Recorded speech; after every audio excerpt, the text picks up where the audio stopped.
The gentleman that I will introduce to you this evening is a diplomat's diplomat and an all-around fine fellow. He got his law degree at Utrecht 3 decades ago, and his diplomatic career has spanned those subsequent 3 decades and has covered 4 continents. He started his career in Prague, was then appointed to Accra in Africa, came back to be involved in the Middle East desk in the Netherlands, and then he spent 4 years as the private secretary to Max van der Stoel, who was the foreign minister of the Netherlands, and a very lovely and celebrated person in his own right. Mr. Voss then came to Washington. He became deputy chief of mission in Belgrade. He was appointed in '86 to Canberra, where he was ambassador to Australia, and where my wife and I had the pleasure of visiting with him. Then in 1990, he became ambassador to the USSR during those tumultuous times when the USSR disintegrated and became the Federation of Russia. He then returned to become Undersecretary for Political Affairs in the Netherlands, had a number of interesting political, military posts, including those involving the European Union. He is a wonderful linguist, like practically every Dutchman and Dutch lady.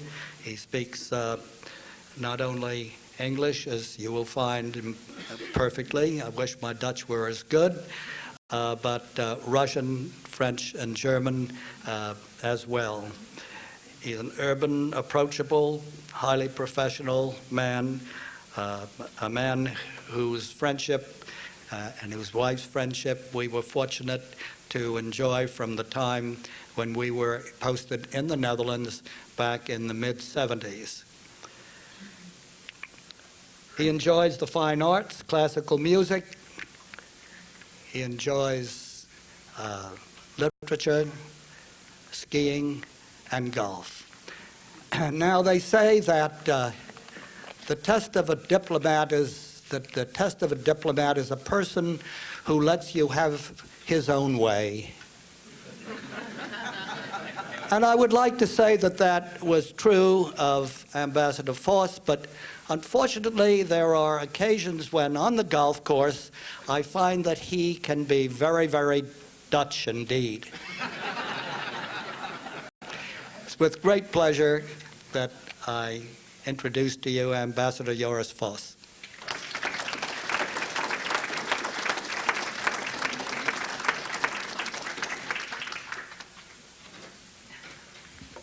Mr. Bird, Kingdon, ladies and gentlemen, delighted to be here, to be back here, and specifically delighted to be welcomed and be introduced by an old friend. Kingdon was speaking about my linguistics. Let me tell you something about Kingdon's linguistics. And let me tell you why I'm so happy that it was Kingdon who introduced me tonight. Because after we'd become friends in the Netherlands in the mid-'70s, I was posted to Washington in '77, and in the meantime, Kingdon had already returned. And I remember arriving over the weekend, and on Monday morning, I went to my office, and I sat behind my desk and said, well, I'm here, what's happening now? And the telephone rang. Kingdon, in Dutch, hoe gaat het met je? How are you? And inviting us to come and see them over the weekend. That's the type of friend Kingdon is, and Kingdon, I'm especially delighted, as I say, that you are the one to introduce me tonight. You mentioned the name of Max van der Stoel, my former boss in the '70s. I just want to make one remark, because some of you may have read in the newspapers today that he has become, even more than before, a great friend of the United States. Because he has come out, he is a rapporteur on Iraq for the UN, and he has come out this week with a report on Iraq, in which he, how shall I put it nicely, confirms some of the bad things we know about Mr. Saddam. But you may have read about him actually today in the newspapers. My interest for the fine arts, Kingdon, that's true. Yvonne, my wife, is an art historian, and I'm addicted. And I can tell you that between arriving from Chicago in Baltimore this afternoon and coming here, we managed to have a quick preview sneak into the Walters Gallery and saw the Monet exhibition, which I would all advise you to go and see. Now, I don't know, maybe you expect from me that I will sort of sell the Netherlands tonight, and that I will do some public relations from that point of view. But when Mr. Byrd rang a couple of weeks ago and asked me to come up with a title for my speech tonight, I hadn't really done much thinking about it, so I said, Europe and the United States, a view from behind the Dykes. That sort of excludes advertisements for the Netherlands. So don't expect that from me. I think I can talk about more interesting things. Moreover, the links between the United States and the Netherlands, and especially the links between Baltimore and Rotterdam, are well known to you all. So from that point of view, I don't have to preach to the converted. So the second part of the title, which I sort of had to think up immediately, was a view from behind the Dykes. But don't let that give you the wrong impression. It is not the view of somebody peering over the dikes with just his eyes, and like Kilroy was here, with his eyes at the top of his unfortunately rather bald skull visible for the outside world, looking at what's going on in the big bad world. No, the contradiction of the Netherlands has always been that although for reasons of security we had to build dikes around our country to keep the water out, thus creating, as it were, a fortress Holland, in reality, I think the Netherlands have always been one of the most outward-looking countries in the world, both economically and politically. And I think it's an obvious consequence of our geographic location. Furthermore, my remarks will be remarks of somebody who represents a country that proudly claims a sort of a special relationship with the United States, as well as a special position in the European Union. We were the first to recognize the United States in 1776, the famous first salute. And we were one of the 6 founding members of what was then the European Community. We bankrolled the American Revolution in the 1780s and 1790s, and now we're the largest net contributor per capita to the European Union. We were the largest receiver of Marshall aid per capita again, and we've returned the favor by now being the 3rd largest foreign investor in the United States. And if you want to send anything by ship from the US to Europe, you will most likely do so via Rotterdam, which is still the world's largest port and which we like to call the gateway to Europe. Now, our view of American-European relations is very much influenced by our long-standing ties of friendship with the US and that founding membership of the EU and NATO.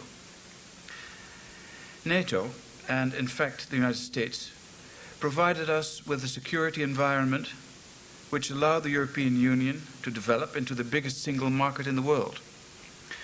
And for many years, relations between the United States and the European Union were excellent, and we were in fact something of a mutual admiration society, the two of us.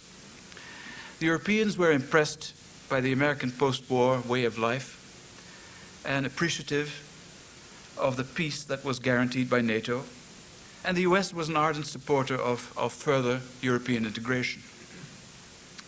Let's not forget that the Marshall Plan did not only put Europe back on the way to recovery, it also stipulated that the European recipients of the aid should facilitate trade amongst themselves by breaking down tariff barriers. In so doing, the Marshall Aid was the forerunner of the European Union, the European Coal, Iron and Steel Community. and then the European Community, and now the European Union. I'm not suggesting, and I would not like to suggest, that those days of warm friendship have gone, but I do think that we have reached a stage of a mutual reappraisal of our relations. After the fall of the Berlin Wall and the disintegration of the Soviet Union, we're faced with a new world order. The United States is the only superpower left, and is trying to come to grips with the responsibility that come with the role of being the only sheriff in town. The EU, on the other hand, is trying to translate its unmistakable economic power into a political role for itself. Already in the 30s, the German philosopher Jung warned that Europe would run the risk of becoming, as he said, a hyphen between America and Asia. And this angst, to use Jung's word, is clearly visible in the behavior of some European leaders who, from time to time, seem to be willing to sacrifice European Union as well as transatlantic understanding for the sake of a role, and sometimes not more than a cameo role, on the world stage. Now let's look first at the developments in Europe in order better to understand what makes the Europeans tick when they deal with Americans. European integration seems to be going ahead at breakneck speed over the last decade. Since the Treaty of Maastricht in 1991, we speak of an ever closer union, but it isn't only ever closer, it also seems to be ever faster. People, and especially in the Netherlands we like to use this metaphor, tend to liken the European Union to a cyclist who has to keep moving at a certain speed, otherwise he'll keel over. But no one could have imagined that the cyclist would by now be in full sprint with the finish line not even in sight. Since 1958, the year the European Economic Community was established, with 6 member states, we have evolved into a European Union with 15 member states and a level of integration that in some areas surpasses that of the United States. Nobody here would dream of setting uniform standards for the curve of bananas, let alone the size of condoms, the sound level of lawnmowers. And these are genuine examples. This is the kind of guidance that comes out of Brussels. On the other hand, there is little unanimity in Europe when we talk about political issues. The views of Greece, for instance, on Turkey are not exactly shared by all the members of the European Union. This is the result of the fact that the integration of Europe went via the economic route and not, as was the case in your country, via the political route, where you started out with the political goals and you went for gradual economic integration afterwards. Now let me elaborate on that briefly. When the founding fathers of the European Union, people like Schuman and Monnet, developed their concept of the European Economic Community more than 40 years ago, their primary motives were not economic, but political. Overlooking a continent ravaged by war, they searched for a way to prevent European nations from waging war with each other in future. They realized, and I think therein lay their genius, that peace treaties and non-aggression pacts could be broken, could be ignored, but that genuine economic integration would create a degree of interdependence which would make intra-European war virtually inconceivable. Now, I think 40 years did prove them right. And to call a spade, a Franco-German war is realistically no longer in the cards. In Europe, we now face simultaneously 2 tremendous challenges: European Monetary Union and the enlargement in the coming years with up to 11 new members. The European Monetary Union will put in place the last necessary piece of the complicated jigsaw puzzle of our internal market. But it also entails a tremendous transfer of sovereignty from the member states to Brussels. No more national monetary policy, no more national central banks, and I'm still trying to figure out what my government is going to do with the enormous gold reserves we have lying here in Fort Knox. And of course, we're all hoping for a monumental tax break, but knowing my government, I fear that that will probably be the least likely option. In any case, when the European Monetary Union is going to take off on the 1st of January 1999, and it will take off on the 1st of January 1999, with 11 countries participating, this will mean a further boost for European integration, which will not only benefit Europeans, but also international business and international trade. In the Europe of the EMU, of the Euro, and don't ask me why we have that name, we were against it. We could think of better things, but it's called Euro. But in the Europe of the Euro, your dollar will get you much further than in Europe as it is now with 15 different currencies. The second big challenge is, of course, enlargement. Up till now, enlargement of the European Union was always largely motivated by economic reasoning. If you look, for instance, at the most recent enlargement with Sweden, Finland, and Austria, these were prosperous and stable countries which have increased the EU GDP. The 11 countries that are now knocking at our door will eventually be allowed to join, more for political than for economic reasons. That doesn't mean that they're less welcome. They're our European neighbors, our cousins, who have been deprived over the last 50 years of the prosperity which Western Europe was allowed to enjoy under the protective wings of Mother NATO. But we have to remember that in the 30s, Czechoslovakia, as it was called then, was the third richest country in Europe, well above countries like Belgium or Spain. And if the present-day Czech Republic would become a member of the European Union tomorrow, it would be the least prosperous member of the EU. The Second World War, followed by 50 years of communist rule, has ruined this once wealthy European country.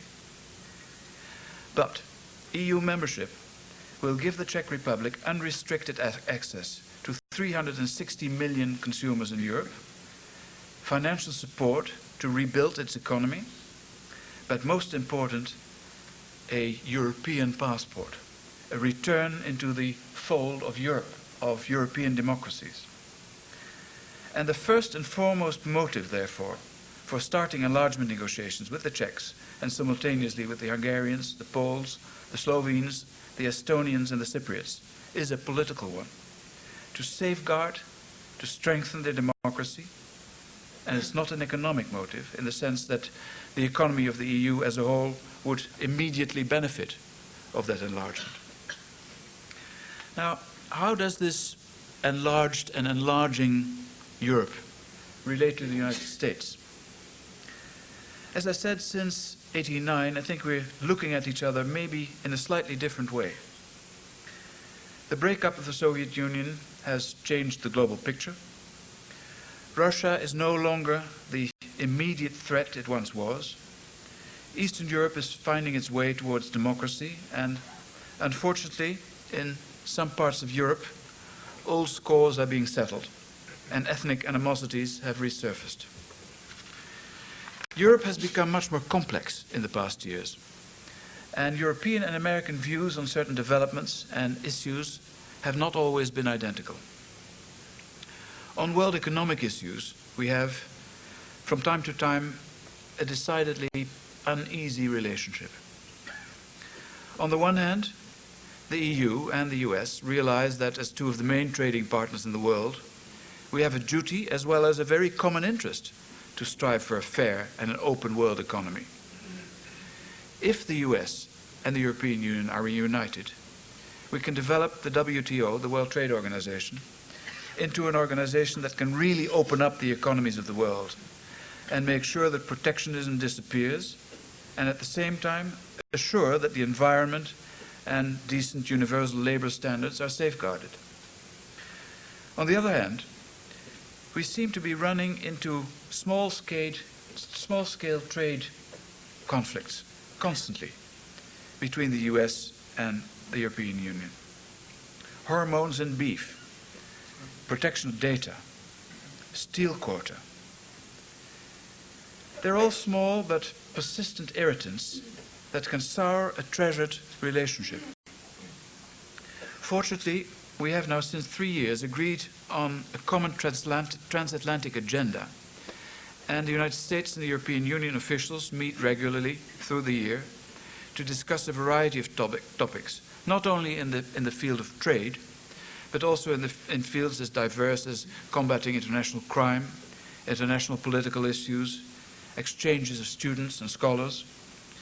And more visibly, the President of the United States and the President of the European Union meet twice a year, once in Washington and once in the country that holds the EU presidency at that moment. And I think these meetings are very important, not so much for their indisputable symbolic value, but more so because Americans have the disturbing tendency that even at summit meetings, you want to talk about something substantial. Why do I have to go to such a meeting, and where is the beef? Reportedly is the first thing that President Clinton says when he's informed about an upcoming summit meeting with the EU.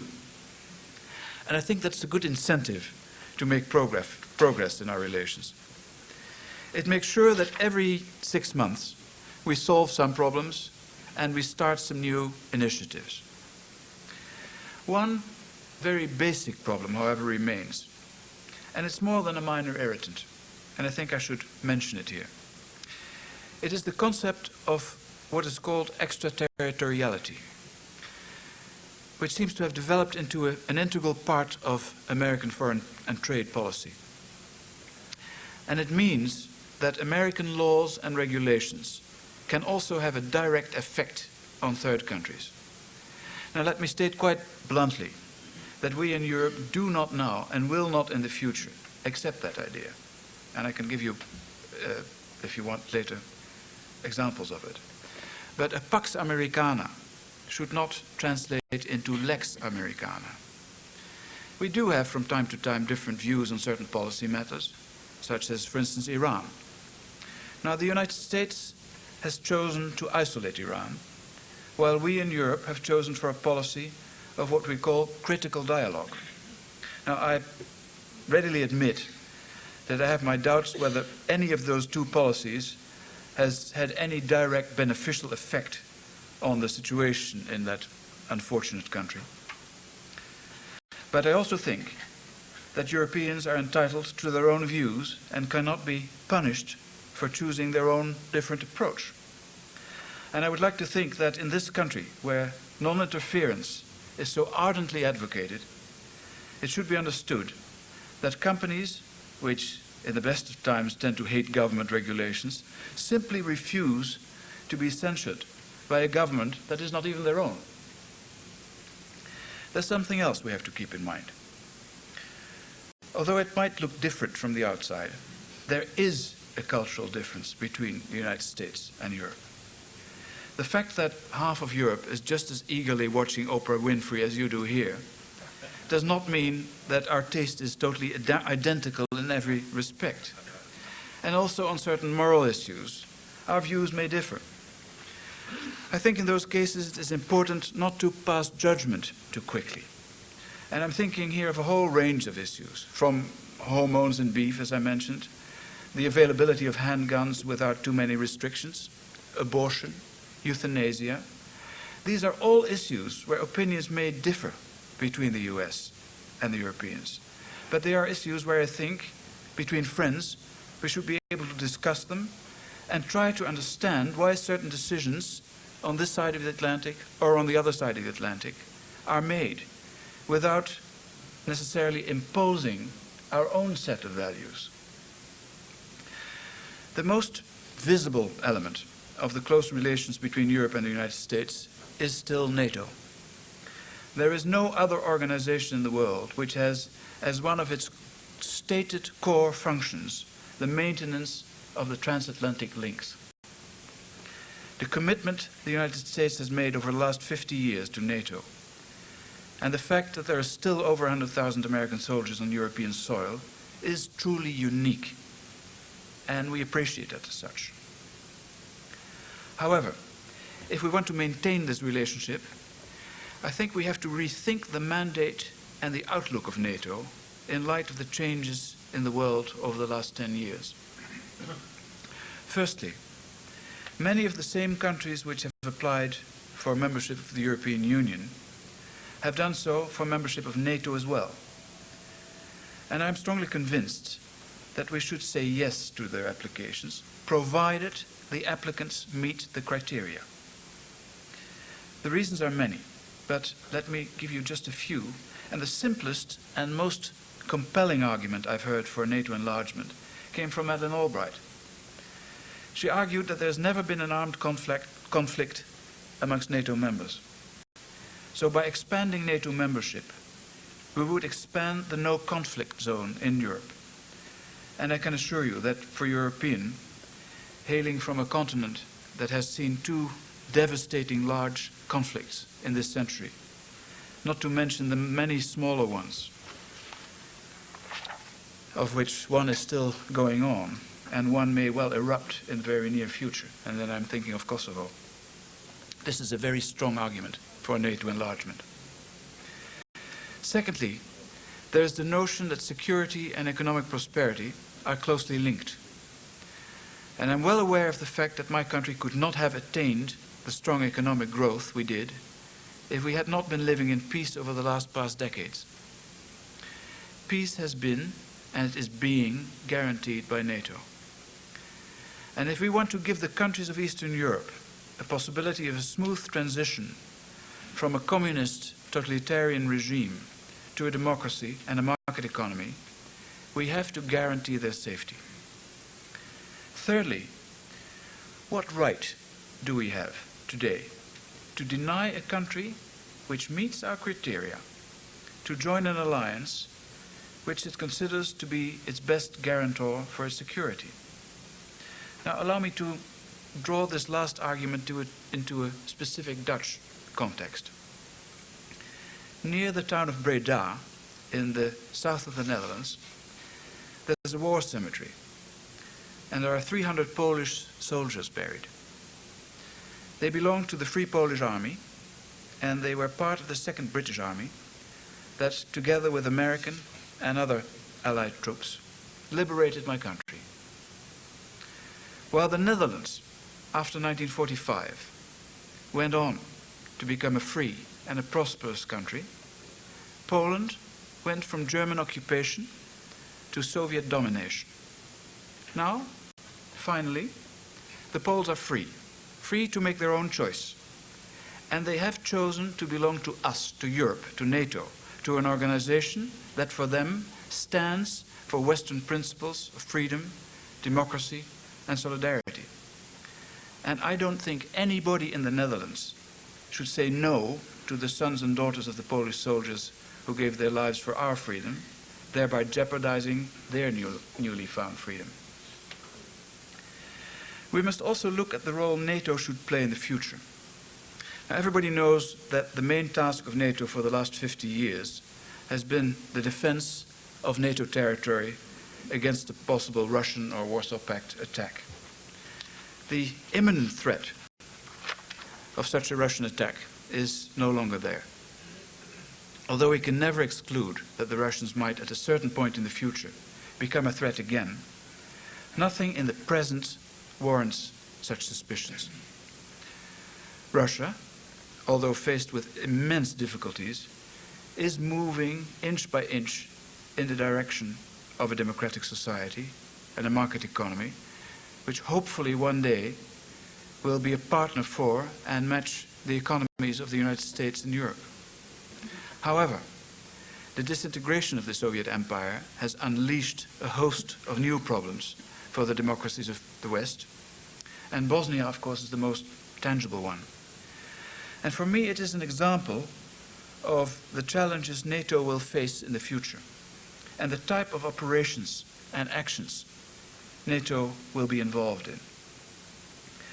I think that in many ways NATO involvement in Bosnia is a success story, even if the situation is still very precarious there. It shows once more that when push comes to shove, Americans and Europeans do work very well together. You might criticize the French for a lot of things, and I sometimes think criticizing the French is a national pastime in this country. But if the need is there, France will send troops to places like Bosnia to serve under US command and be part of a NATO operation. And it's not only the French, of course, who are there, and not only the Brits and the Spaniards and the Dutch and the Scandinavians, but also the Hungarians and the Ukrainians and the Russians who maintain the peace, the fragile peace in Bosnia. As Bosnia has shown us, I think NATO will develop from a defense organization into much more a security organization, an organization that will guarantee the security of its members, but also bring security and stability to other countries in the region and possibly beyond. Because it is well understood that in the world of today, it is becoming more and more difficult to contain a conflict.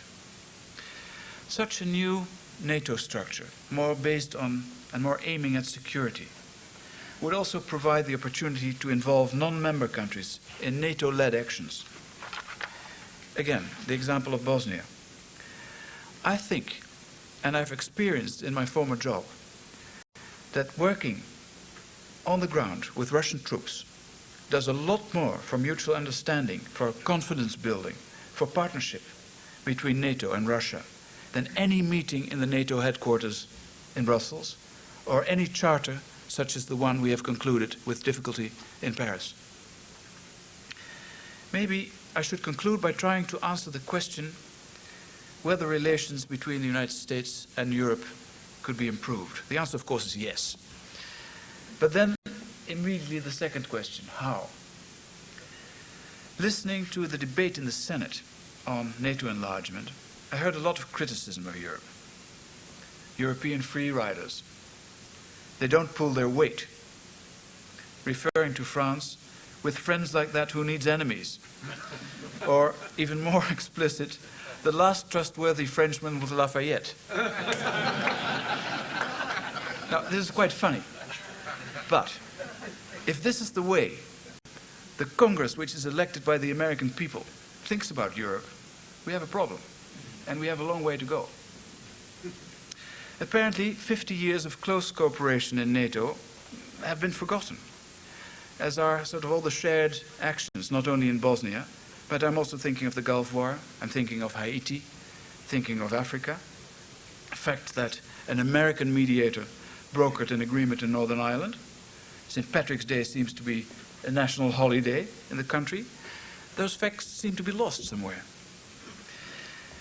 More exchange of information between Europe and the US seems to me the first necessary step. And in all honesty, I think that we know a lot more about the US in Europe than the other way around. That the US is sometimes badly informed about Europe is not necessarily the fault of the United States. I think we Europeans are largely to blame. In my country, we have, and Kingdon will be able to confirm that, modesty, not blowing your own trumpet, has been elevated to a supreme virtue, to the extent that we're very careful in not saying anything about our country. In fact, that's what I'm doing tonight. I should be talking about the Netherlands. On the other hand, I think we Europeans, we can be rightly proud of certain achievements. And I wouldn't mind propagating our achievements and our positions a bit more in the United States. Secondly, on an institutional level, I would like to see a direct and institutionalized contact between NATO and the European Union. These are the two organizations that have shaped Europe over the last 50 years into what it is now. And it always strikes me as slightly ridiculous that there is no institutional contact whatsoever between these two organizations that both have their headquarters in Brussels, roughly a mile apart. If we accept the notion, and I think we do, that security and prosperity are intertwined, then it must be possible that the providers of security and prosperity be on speaking terms. I hope that the largely parallel enlargement processes of NATO and the EU will bring about those closer contacts. But ultimately, the greatest bond we share is the fact that we share basic values of morality, of human rights, and that we're willing to defend them together, be it by political or diplomatic means, or, if all else fails, by military means. Sometimes you, the Americans, will have to swallow hard because you think that we Europeans show no gratitude for what you have done for us over the years, that we're pig-headed, that we want to go it alone. And sometimes we have to swallow hard because we think that Americans do not take sufficient account of European interests and behave as if they were alone in the world. After all, and here I must quote the English comedian John Cleese, after all, the United States is the only country where the national baseball championships are called the World Series. Maybe the United States and Europe are convicted to each other. But as they say, if you're sent to a desert island, whom would you pick for company? I can assure you, we would pick you, and I hope you would pick us. Thank you.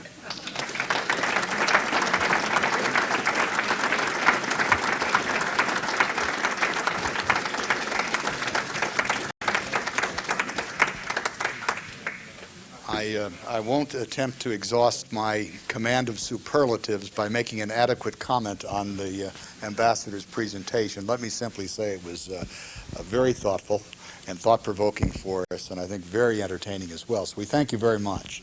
Now you have to answer questions.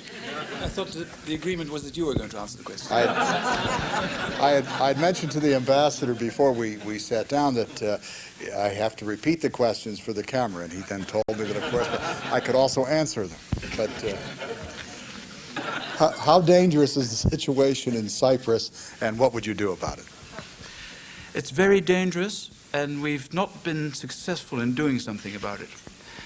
When the Netherlands had the presidency of the European Union in the first half of '97, I was Under Secretary of Political Affairs, and before starting our presidency, we made a little list, to quote the Mikado, of issues which we really would want to make progress on. Number one on that list was the issue of Cyprus. It is, in a way, a ridiculous situation. Here we have two NATO partners who are both essential to the alliance. One of them is a member of the European Union. We have a divided island, which was occupied, the northern part, by the Turks. There are two distinct communities who hate each other's guts, and we have not been able to solve that problem.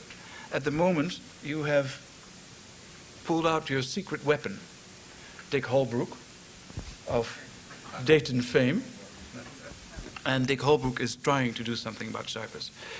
But the basic problem is that we have made it very clear to the Greeks and to the Cypriots that we cannot accept a divided Cyprus in the European Union. At the same time, we are committed vis-à-vis the Greeks, and this is a very long story which I will be happy to tell you over drink, to start negotiations on Cypriot accession to the European Union. That means that we will now start talking to the Cypriots with this enormous sword of Damocles hanging over our heads, that it is totally clear that Cyprus cannot become a member as long as there is no solution for the Cyprus problem. Now, there are two old gentlemen in charge. There's President Klerides of Cyprus, and there is Mr. Denktash, who calls himself the President of the Turkish Republic of Cyprus, a republic which is recognized only by Turkey. Now, there are two theories. One of the theory is that these two gentlemen, who know each other very, very well, and who on a personal basis have a sort of a relationship, are the ones to do it. And therefore there should be a window of opportunity, as long as they are still there. There is another theory that says, with these old guys, you will not get anywhere. I'm not prepared to give up. But it is an extremely dangerous situation, which is made more dangerous by the fact that it is not only the Cyprus problem, but there is a number of other problems between Turkey and Greece, which sort of exacerbate the situation. There are still a number of islands in the Aegean where the regime is disputed, the so-called Kardak-Emia dispute. There's the eternal fight over which islands can be used for NATO exercises. There are the eternal fights over the use of airspace. So it is not just Cyprus, but Cyprus is clearly the cornerstone of that very precarious relationship. And I'm absolutely convinced that if we can make progress of Cyprus, the other things will fall into place. What we have been trying to do during our presidency is approach it from the other side. We got very, very close to solving the problem of the islands, the little islands. And at the very last moment, it fell through.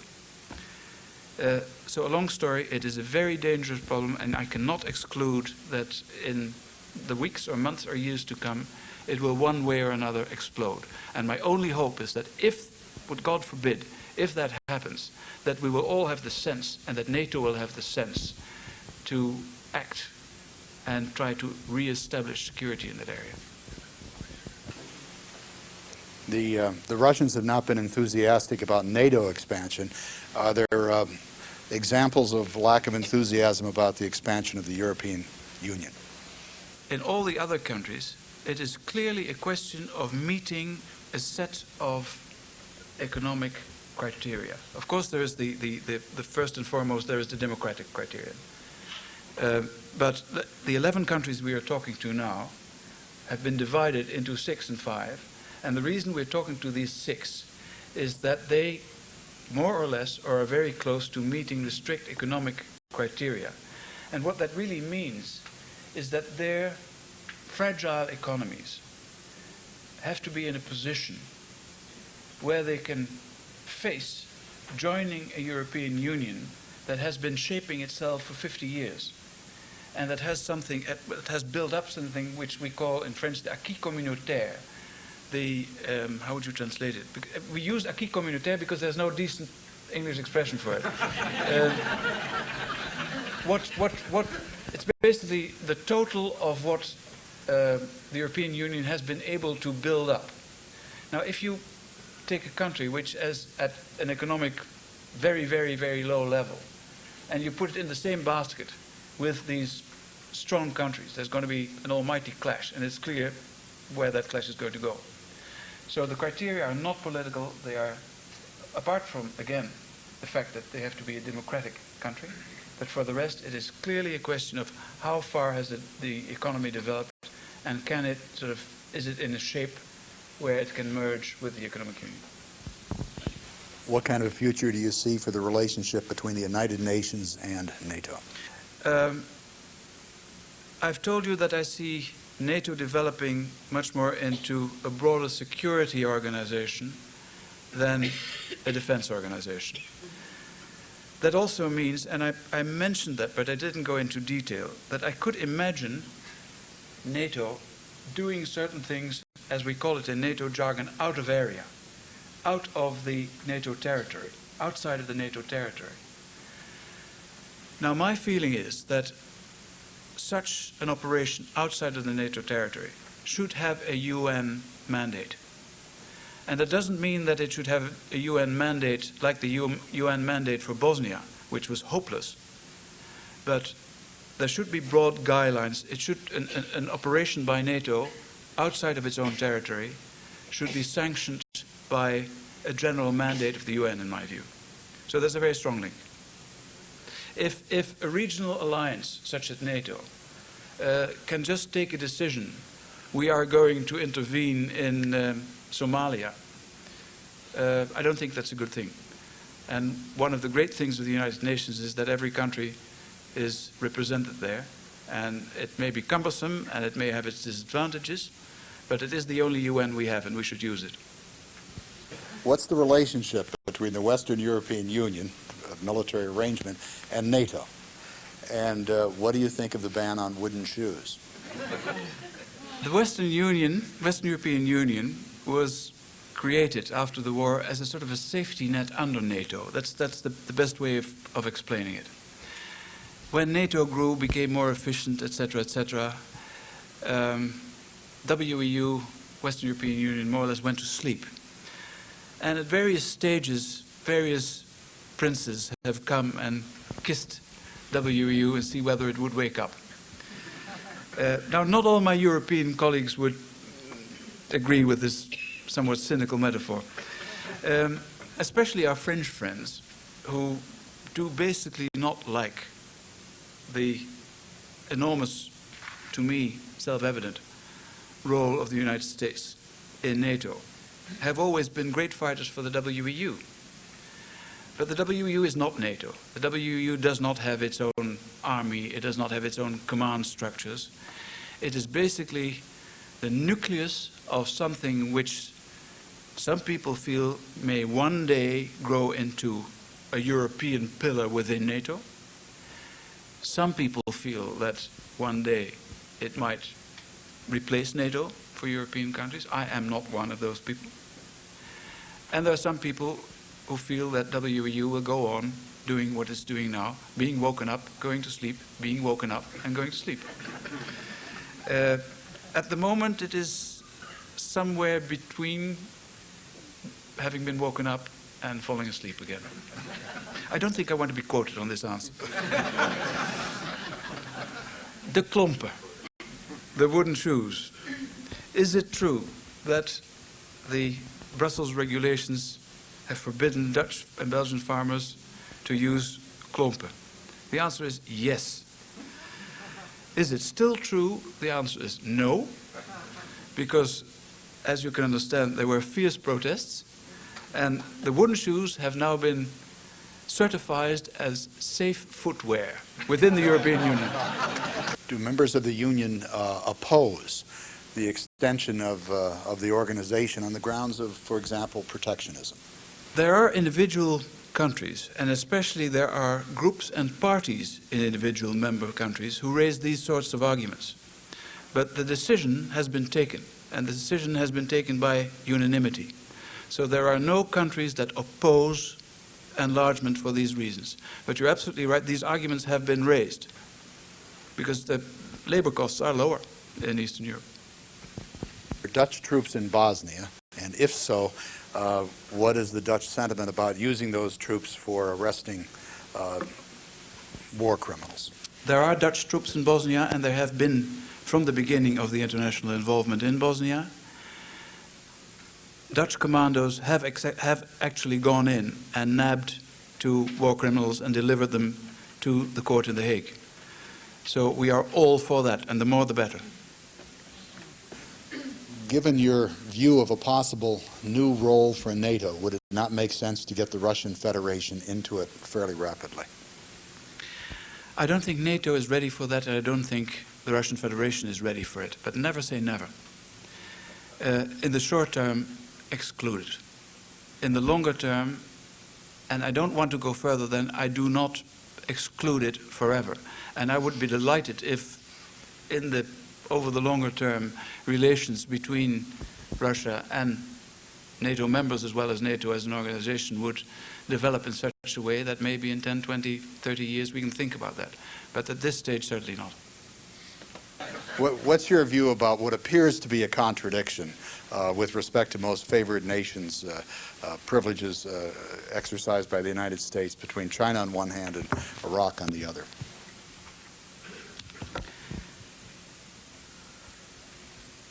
We used to have a prime minister in the Netherlands who, if he got a difficult question, always said, "That is a very good question," and that gave him about 6 seconds to think about it, and I should have used your translation. No, it is a very good question. We have exactly the same debate in the Netherlands as you have here. Again, when we had the presidency of the European Union, we had the lead in deciding whether we would introduce a human rights resolution against China in the Human Rights Commission in Geneva. And we felt at that stage, that was in '97, that we should do so. We've done it for 7 years, European Union together with the United States. And for 7 years, that resolution has been defeated. But for 7 years, it has given the Chinese a very difficult time for a period of 2 months in Geneva. And they were exceedingly unhappy about the fact that this debate was going on in Geneva. In '97, for the first time, the ranks between Europe and the US were broken on this issue. And there was no resolution against China. Since '97, over the last year, there has been, and I know you can dispute this, but there have been a number of elements in Chinese human rights policy which you can qualify as progress. They have signed the 2 UN covenants on human rights. They have admitted Mary Robinson. They have allowed people to visit prisons. I'm not saying that the human rights situation in China is good. It is awful. But there is some movement on it. But without any doubt, there are lots of people in the United States and in Europe who realize the enormous potential of China. Economically, militarily, anyway. I mean, China as the next second superpower. And people are human, and I'm quite sure that there are a lot of people who would be happy to live and who would sort of hold forth on telling the Iraqis what not to do, and being a little bit less vociferous against the Chinese. We have exactly the same debate. The question is, what's the rationale or justification for expanding NATO?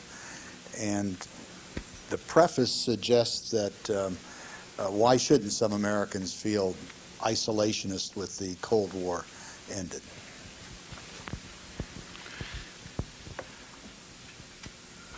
The words you didn't mention, Mr. Byrd, was the bloated bureaucracy of NATO.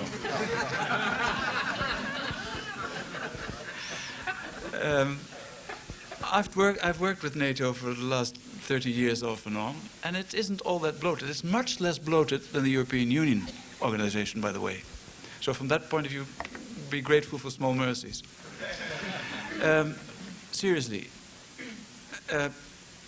I think I have explained my rationale for NATO expansion as clearly as I could in my remarks. If I have to recap that in one sentence, I don't think we have the right to deny the countries in Eastern and Central Europe the choice to join an organization where they feel their security is safeguarded in the best possible way. That is the basic reason. I guess lodged within the question also is how seriously do you take a Russian threat, if that is correct?